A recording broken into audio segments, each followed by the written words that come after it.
Okay, let's get started. We're continuing to talk today about actin, and today we're going to focus on actin assembly. And we're going to talk about intrinsic properties of actin itself and how that explains a lot of actin's functions and properties in cells. And we're also going to talk about how actin-binding proteins interact with actin to take advantage of those intrinsic properties. So there are a few observations about actin in cells that we're going to need to explain. We're going to talk in some detail about the biochemical properties of actin assembly and then how those properties are modified by binding proteins. So the first observation that we want to explain is that assembly does not occur spontaneously throughout cells.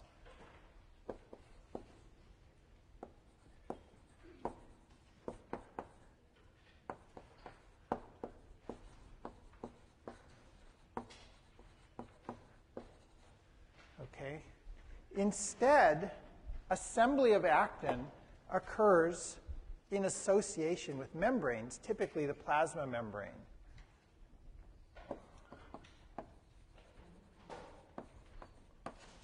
So it assembles at membranes. Now, how could we know that? Well, if we take a cell and we microinject into that cell, so the cell has a network of actin cables, and then we microinject into the cell some fluorescent actin monomers, and we introduce those into the cell, and we ask very quickly what happens. What do we see if we look right away? What we see is that the new assembly of the actin is occurring at the membrane. Okay? So that's another observation that we want to be able to explain. A third observation is that the plus ends, or barbed ends, of actin filaments are associated with membranes.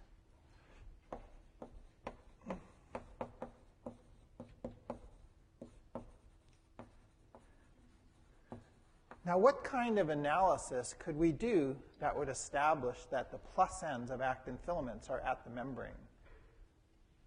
Yeah?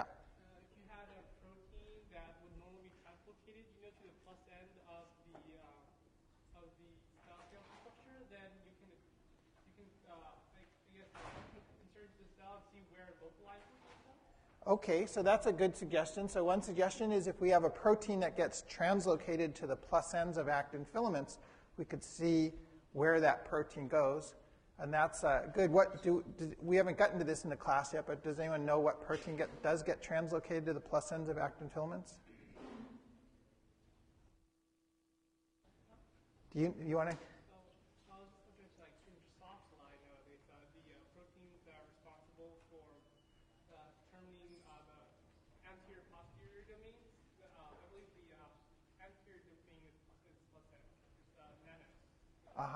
Okay, so things get transported, and the way they get transported is by myosins. So myosins transport and translocate to the plus end.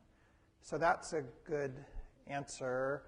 And then the way it's actually been done takes advantage of something I introduced in the last lecture. Okay, remember, filaments have this intrinsic polarity because the subunits line up. They're asymmetrical, and they all line up with the same orientation within the filament. What technique did we talk about using that reveals that intrinsic polarity?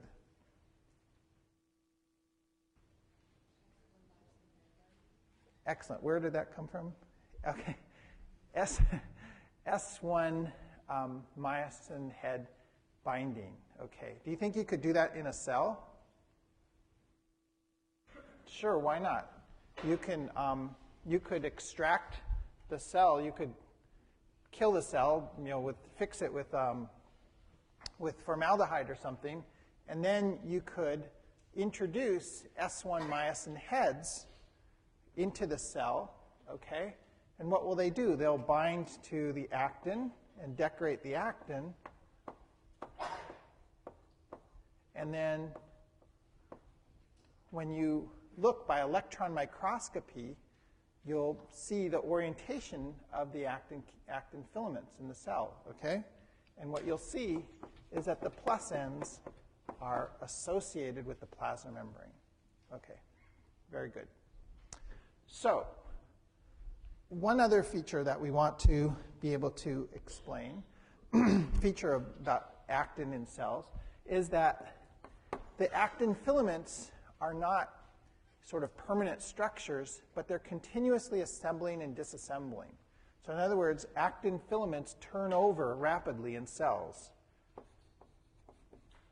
So F-actin turns over rapidly in cells.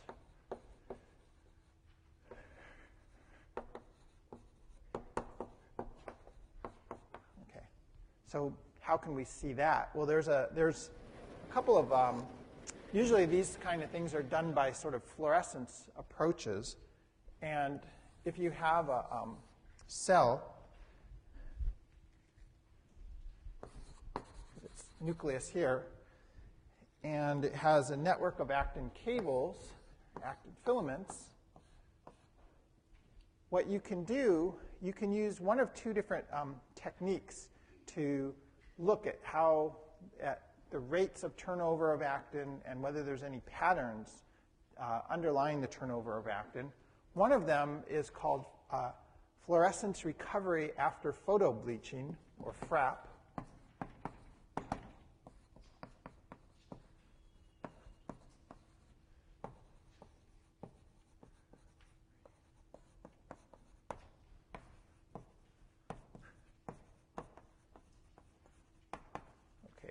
So one approach is FRAP, and I'll explain what that is. And the other approach, fluorescence recovery after photobleaching, FRAP, is called fluorescence speckle analysis.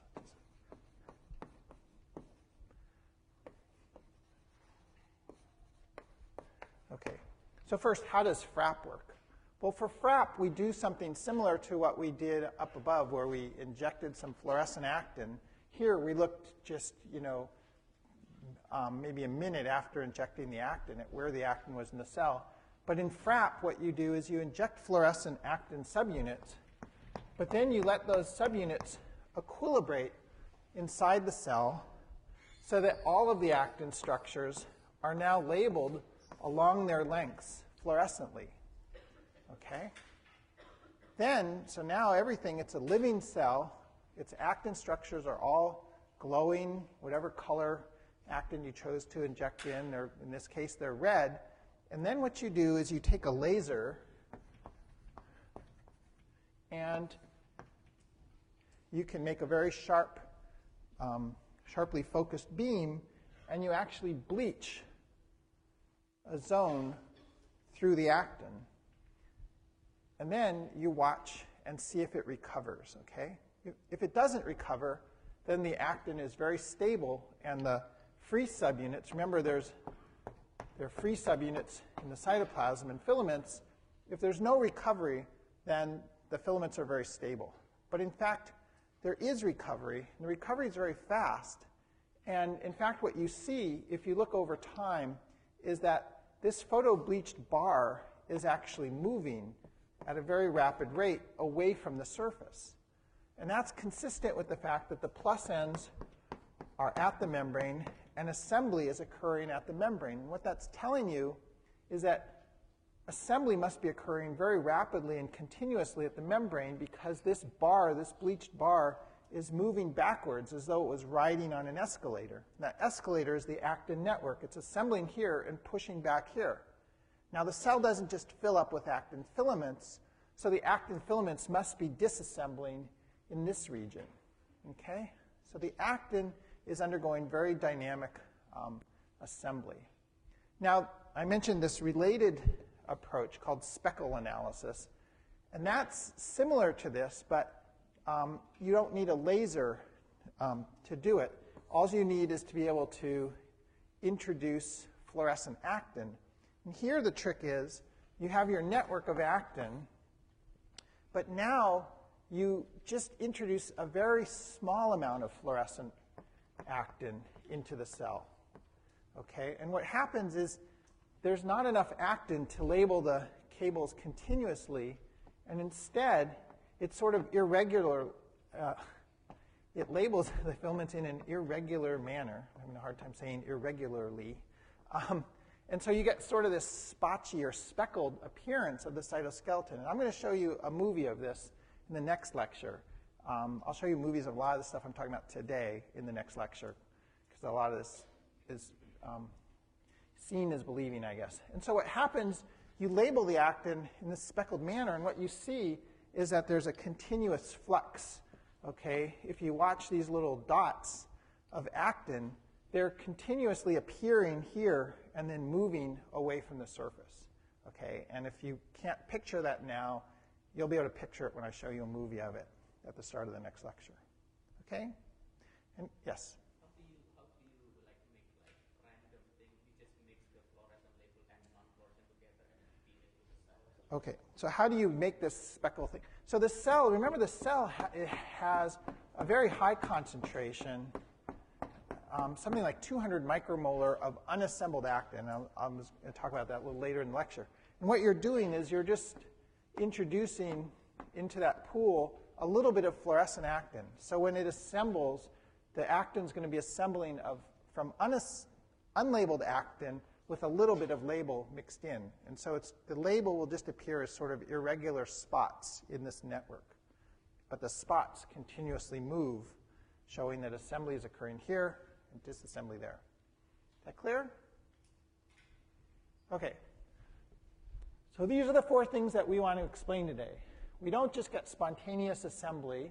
The assembly is controlled. It occurs in association with membranes, and it occurs in a manner that the plus ends are assembling at the plasma membrane, and the filaments are turning over continuously. So how can we explain all that behavior? Well, by purifying actin and studying the properties of actin, we can start to discover properties of actin that can explain many of these behaviors. And it turns out that many of the properties that explain how actin behaves in cells are intrinsic to actin itself, and that other properties are imparted on the actin by the association of actin-binding proteins that associate with actin. So first we're going to talk about some of the intrinsic properties of pure actin. And the first thing we're going to look at is the assembly kinetics.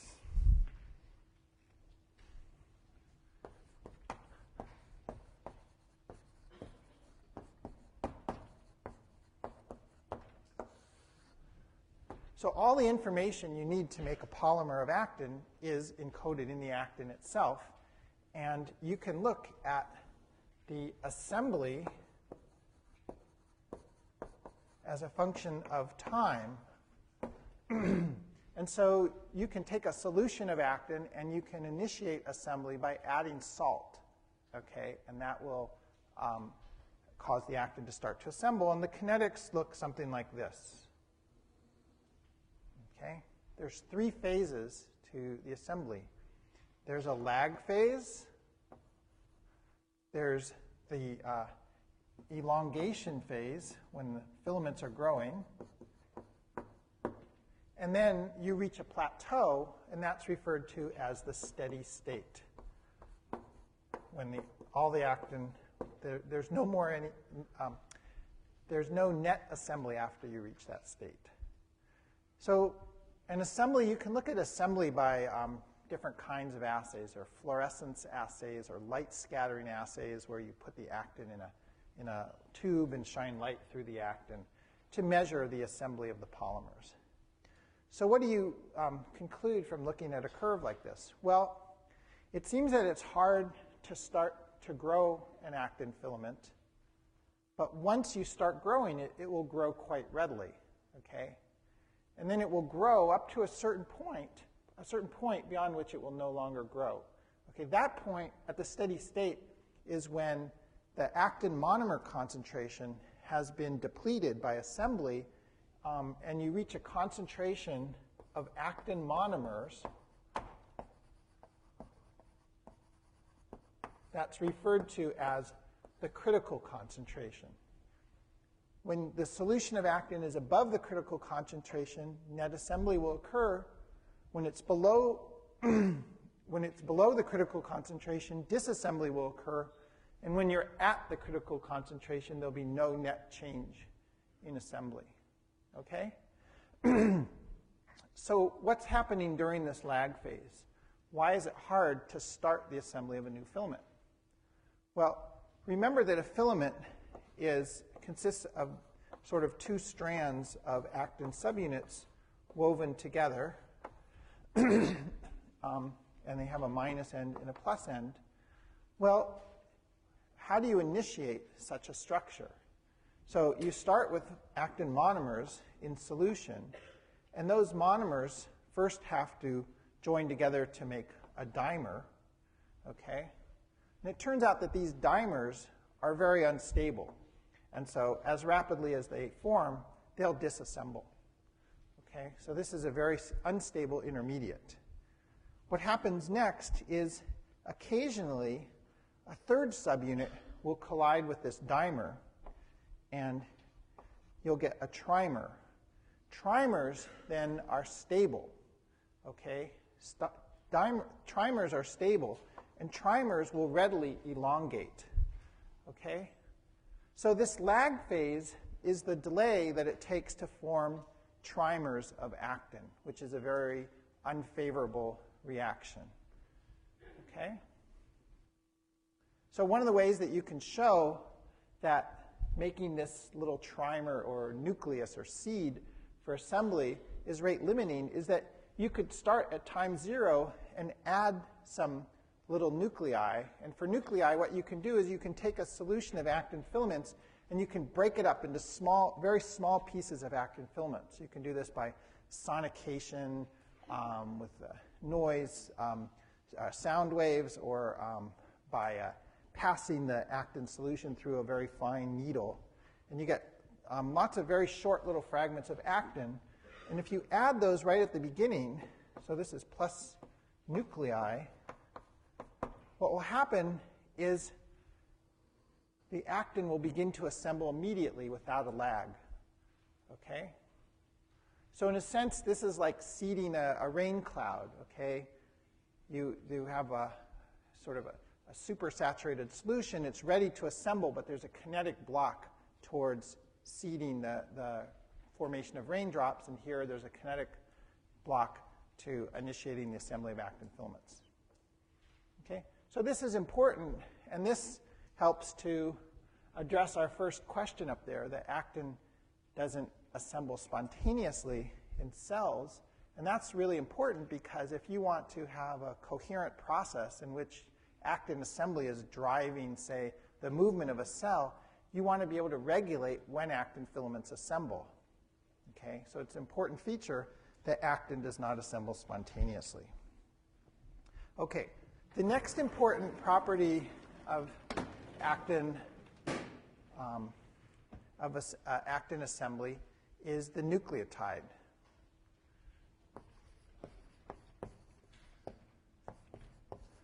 So a curious thing, actin, I told you last time that actin monomers bind to ATP, and that upon assembly, that ATP gets hydrolyzed to ADP and inorganic phosphate, ADP and PI. Okay. Now that's curious because generally in biological systems, the assembly of structures is energetically favorable. You don't need to add energy from ATP. For example, when you're building a virus out of proteins, or when sickle cell hemoglobin aggregates into these long polymers, there's no need for adding energy because the assembly is energetically favorable.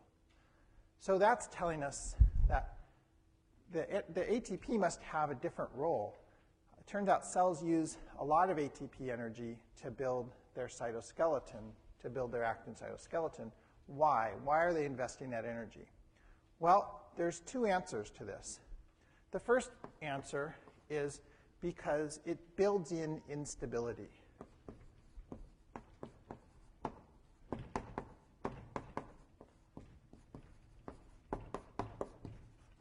Okay, so actin assembles, and the actin has ATP.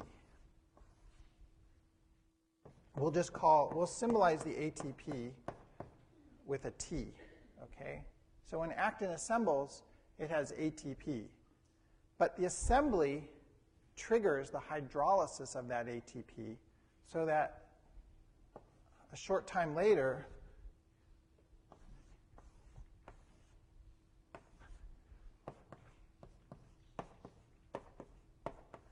the ATPs have been hydrolyzed to ADP. And so it turns out that ATP actin is stable, and the assembly state is favored, but in ADP actin wants to disassemble. Okay?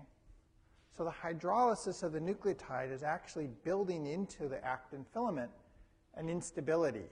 There's a delay. This ATP actin assembles, there's hydrolysis, you get ADP actin, and then the filament's unstable. And that is key to understanding this question 4 about how actin turns over rapidly in cells. At any given time in a cell, you have to be building actin structures at the same time that you're taking them apart. If you think about something like a virus, where you're just assembling a virus structure that will then get transported out of the cell, it would be very hard to imagine a mechanism where you're assembling something and at the same time in another part of the cell disassembling it. But here you can see there's really a very beautiful and elegant mechanism, because every time an actin filament assembles, it makes stable interactions, but then there's this hydrolysis that changes the shape of the protein, and now the protein doesn't want to be in a polymer anymore. So intrinsic to actin, to this actin ATPase, is a mechanism for making these filaments that are unstable. Okay? So that's one of the one of two important features that are imparted upon actin as a result of the nucleotide. The second has to do with the intrinsic polarity of actin filaments. And in order to understand this, I first want you to imagine a hypothetical situation. So this is first situation, which is hypothetical. No ATP. So we're going to imagine that actin filaments assemble without hydrolyzing ATP. What we're going to do is we're going to look at how the rate of actin assembly is affected by the concentration of actin monomers. Okay? And so here we have plus rates, filaments are growing. Here we have minus rates when filaments are disappearing. And actin filaments are polar. They have two ends. You can arbitrarily make one plus and one minus. And so we can look at how each end behaves. And so I told you that the plus end grows faster than the minus end, right? So if we look at the plus end, it might have a curve like this. And then the minus end grows more slowly, so it might have a curve like that. Now, there's a point in this graph when there's no net growth or shrinkage, and that point is that point I referred to earlier, the critical concentration. When the actin monomer concentration is at the critical concentration, there's no net growth or shrinkage. If we move above it, suppose we're at the critical concentration and we add more actin monomers, then both ends will grow. The plus end will grow faster than the minus end, but both will grow. If we have actin that's reached steady state in one of these assemblies, and then we dilute the actin so that it's now the free actin, the filaments are now in a solution where the free actin is below the critical concentration, both ends will disassemble until the critical concentration has been restored. So what I'm saying is that for this actin filament, you have a plus end and a minus end, and there's a dynamic equilibrium at each end where there's assembly and a disassembly going on, but at this critical concentration, there's no net assembly or disassembly at either end. Okay? Is that clear? Some of this, it's a little bit hard to get an intuitive grasp for these graphs, and what you should do is go home and redraw them and think about them. Your Albert's textbook does a really good job of explaining this stuff. Okay, so this is our hypothetical case. No ATP. In a cell, actin, though, assembles with ATP and ATP hydrolysis. And so let's look at what putting some energy into this system does, okay? And what it does, so now we have the real situation.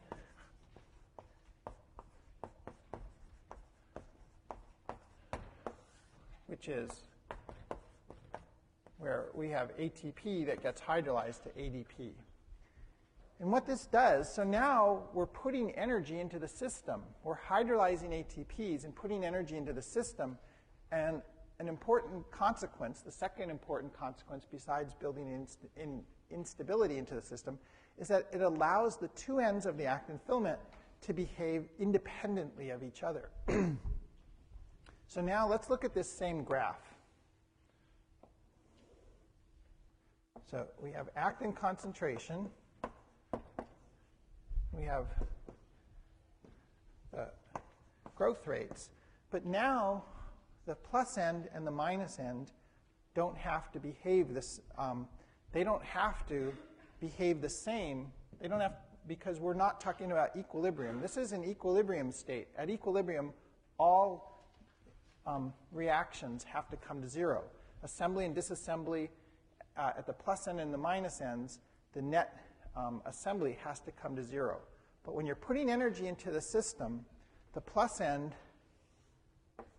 and the minus end can now behave independently so that they each have a different critical concentration. They don't have to have the same critical concentration. So there's now a critical concentration for the plus end and a different critical concentration for the minus end. And so C sub C plus now does not have to equal C sub C minus. In this case, C sub C, the critical concentration for the plus end, equals C sub C for the minus end. Okay? Now, these have actually been measured for real actin. So C sub C plus equals about 0.1 micromolar, and C sub C minus equals about 0.8 micromolar. Okay?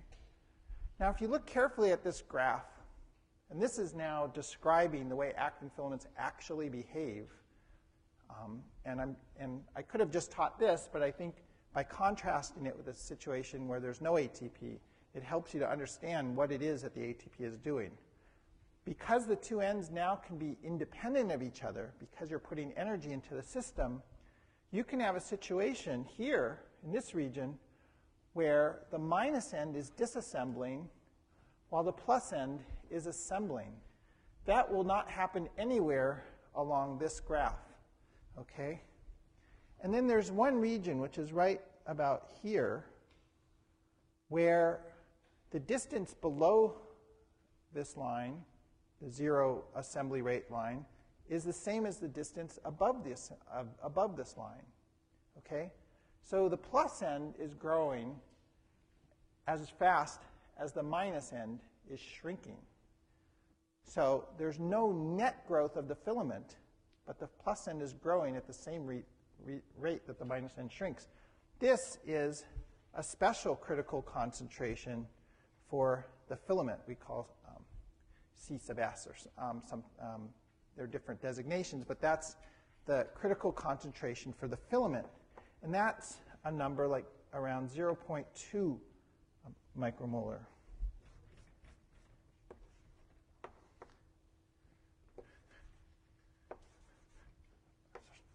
Sorry, I made a mess of that.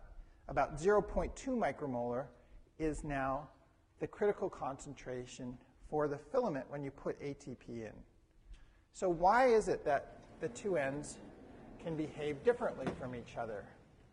Well, in this situation, when we have a filament that has a plus and a minus end, the reason this can be differently, the two ends can behave differently, is because now the assembly species and the disassembly species are different.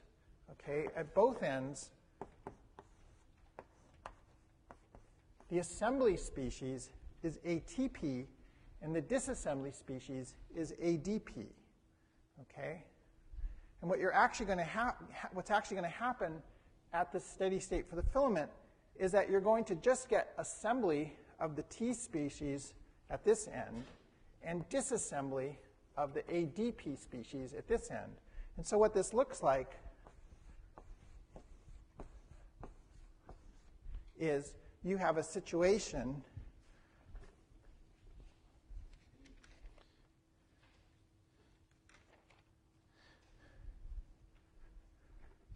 where,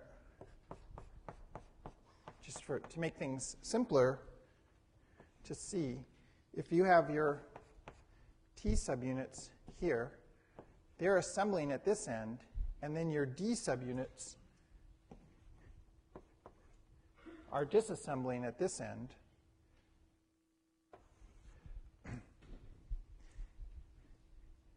But the filament isn't changing size, okay? And what you have is a situation, a steady state situation, which is much like water flowing through a hose, okay? If you're watering your garden, the net amount of water in the hose doesn't change over time, but water continuously flows through the hose. And so at steady state, ATP actin is assembling, ADP actin is disassembling, and then what happens is there's an exchange in which an ATP will displace the ADP to regenerate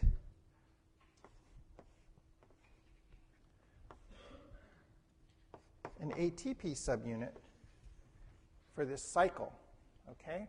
So putting energy into the system then makes it dynamic so that you can get this process where subunits flux through the filament, and we call that process treadmilling. Okay? Question? When the concentration of actin monomers is high enough to have both ends assembling, where does the ADP actin fall off? Where does it fall off? Okay, so if you raise the concentration so that things are assembling, then at any given concentration, what's going to happen is you're going to have ATP subunits assembling and ADP subunits disassembling. As the rates get faster, if you increase the ATP monomer concentration, what happens is these rates begin to dominate, okay? And these rates become very small. They're still there, but they're very small. So that's when you're away from the steady state, okay? So what you're doing is you're trapping ADP actin inside the filament, and the ends of the filaments are going to have ATP actin on them as long as you're above the steady state concentration. As you get closer and closer to the steady state concentration, then these reactions become bigger, the disassembly reactions. Okay, so you raise a very good point here. So assembly and disassembly of actin, and the same thing with microtubules, occurs only from the ends of the filament. There's no exchange or disassembly pathway if you're in the middle of the filament. Assembly and disassembly has to happen at the ends of the filament. Okay? Other questions? Yeah? So this is constantly going on in the cell, even if the cell shape is changing or anything like that. This is an intrinsic property of pure actin, and this is a property that is harnessed by actin-binding proteins, which is our next subject.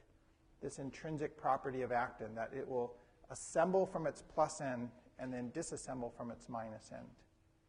Okay? Is that? So,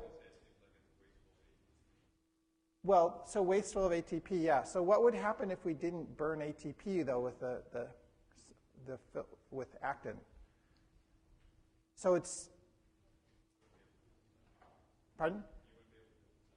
You wouldn't be able to disassemble it, that's right. So you would be able to, a cell would be able to start to move in one direction, and then everything would grind to a halt because, for one thing, you'd run out of actin monomers because you've assembled all your monomers and there's no pathway for disassembly. Okay? When you hydrolyze the ATP, you destabilize the filament and you build in this intrinsic pathway of assembly and disassembly, this flux through the filament. Okay? We'll talk more about how all this is harnessed starting as soon as we're done with questions. Okay? Yeah.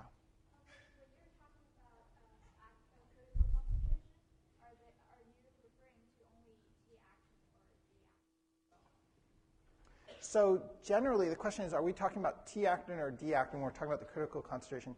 So the concentration in a cell or in a test tube of T-actin is much, much, much greater than D-actin, ATP-actin than ADP-actin. That's because the concentration of ATP is much, much higher than the concentration of ADP. So the free monomer, that ADP quickly gets replaced with ATP. Okay, so there's not really a significant pool of ADP-actin. Okay? Other questions? Okay, so now we want to talk about, these are the intrinsic properties that we can attribute to actin itself. And now we want to talk about how a cell harnesses these properties to do useful things and what the proteins are that interact with actin. And by looking at proteins that interact with actin, we can learn things about why it is that nucleation occurs in a specific place in the cell. We can learn about why it is that the filaments turn over much more quickly in a cell than they do in a test tube.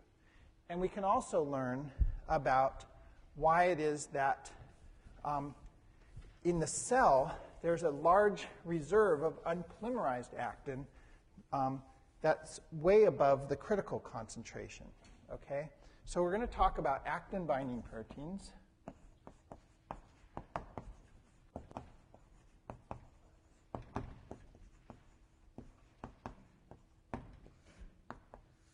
And we're going to talk about different classes of actin-binding proteins. And the first class are proteins called sequestering proteins.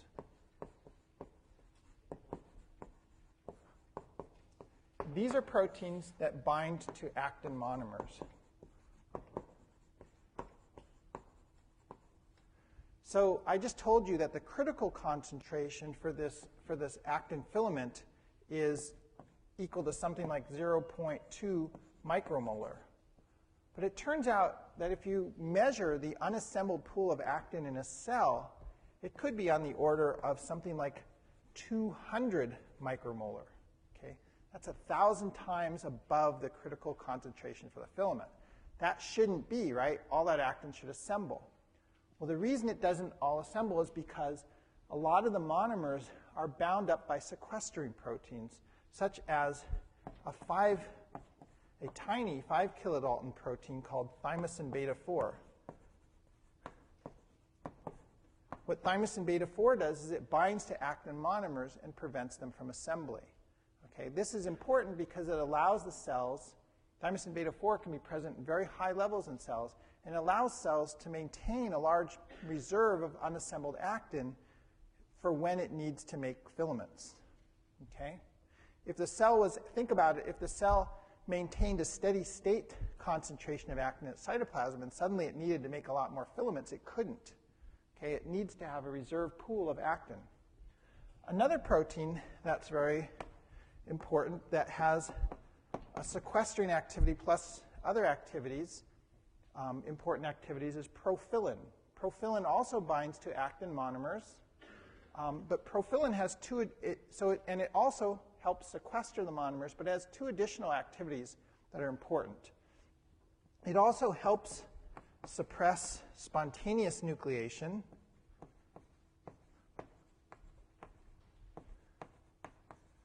Okay, so that nucleation doesn't occur in inappropriate places or times in the cell. And profilin is a nucleotide exchange factor for actin.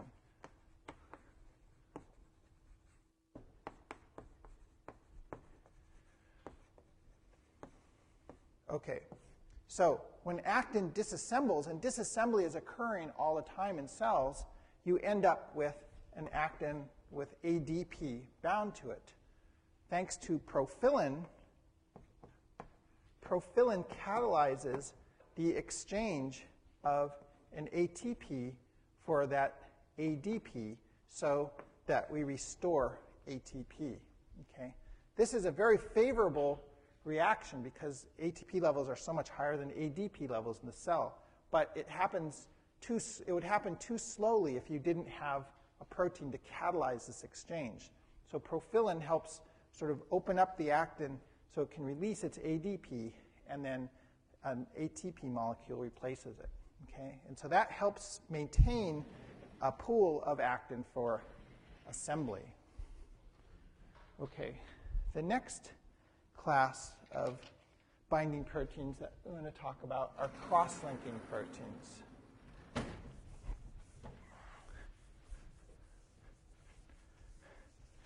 So actin filaments, compared to some of the other filaments in the cell, especially microtubules, are sort of the wimps of the cytoskeleton. They're very thin and floppy, okay? Microtubules are sort of like cytoskeletal filaments on steroids. So cross-linking proteins, nevertheless, actin, a lot of what actin does is, to generate forces. So for example, it holds up structures such as microvilli, which are these protrusions that increase the surface area of epithelial cells in the gut to facilitate absorption of nutrients. And these microvilli are held together by actin filaments. But the actin filaments themselves individually couldn't do this kind of work because they couldn't resist the compressive forces. So instead, they're cross-linked together into bundles by bundling proteins such as fibrin. Okay, so fibrin bundles actin. But actin can also be cross-linked in a different kind of structure. So often at the cortex of a cell, or even deeper into the cell, you see that there are networks of actin that are kind of look kind of disorganized. And then there are proteins that can cross-link these networks together at the junctions where two filaments come together. And these tend to be very large floppy proteins, such as one called filamin. And these proteins are very important because the actin, these loose sort of actin meshworks, when they're cross-linked together, actually become quite rigid. And these networks control, then, the rigidity of the cortex of a cell. And they play an important role in cell motility, especially for the movements of amoeba. And so what happens is the cytoplasm is very rigid when you have this sort of loosely cross-linked network. But then another class of actin-binding proteins called the severing proteins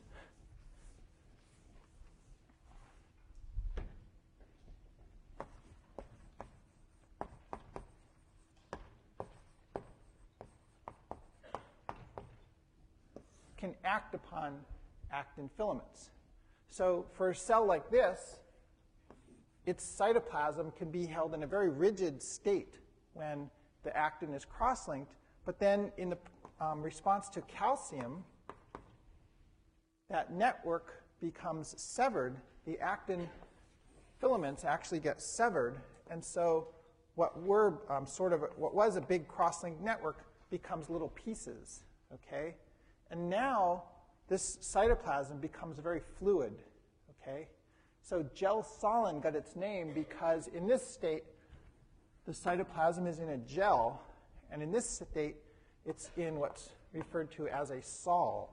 And if you've ever watched a movie of an amoeba moving, it looks like part of the cytoplasm is very rigid, and then very locally, the cytoplasm becomes very fluid, and the cell just sort of flows in that direction until the actin gets cross-linked again. Yeah. No, let me clarify that. So gel-solin, these are all actin-binding proteins. Gel-solin severs the filaments. Thanks for asking.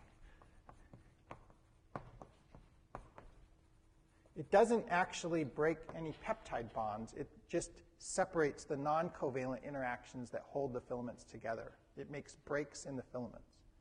Okay?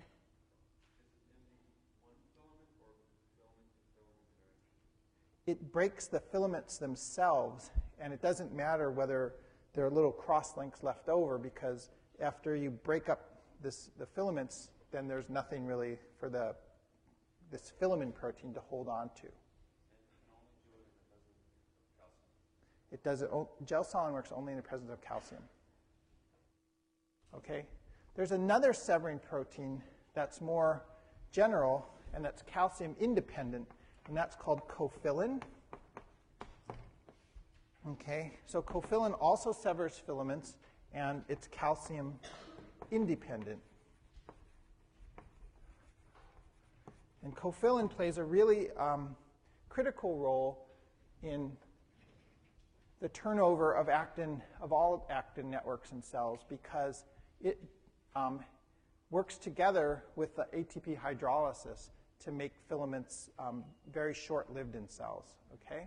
So in a migrating cell, a filament at the leading edge of the migrating cell may have a half-life of only about 10 seconds. And that's due to two things. It's due to the hydrolysis of ATP weakening the interactions, and then cofilin coming and making breaks in the filaments. Now, why is it important to make breaks in the filaments? It's because, in answer to that earlier question, all the assembly and disassembly is occurring at the ends of the actin filaments. So if you're going to speed up disassembly, one good way to do it is to make more ends by severing the actin filaments. Okay? So, capping protein.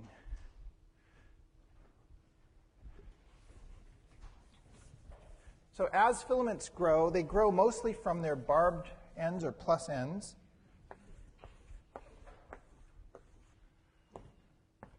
So new subunits want to add to the barbed plus end.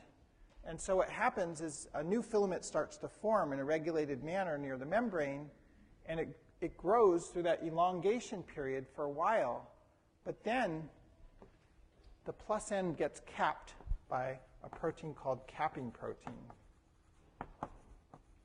So capping protein attenuates filaments. It attenuates their elongation. In the life of each actin filament, it's only allowed to grow for a very short time in the cell, because in sort of a random manner, after it's been growing for maybe 10 seconds or so, it gets capped at its plus end and can't continue to grow. Another class then, so these are the capping proteins that regulate the length and restrict the duration of growth. And then we'll talk next time about the myosins, and we'll talk about the very important nucleating proteins. So the nucleating proteins, which are called formins in the ARP23 complex, are the really crucial players in this whole thing, because they determine where and when the filaments are going to assemble in the cell. Okay, and we'll pick it up there next time, and we'll see some movies that will bring all this stuff to life.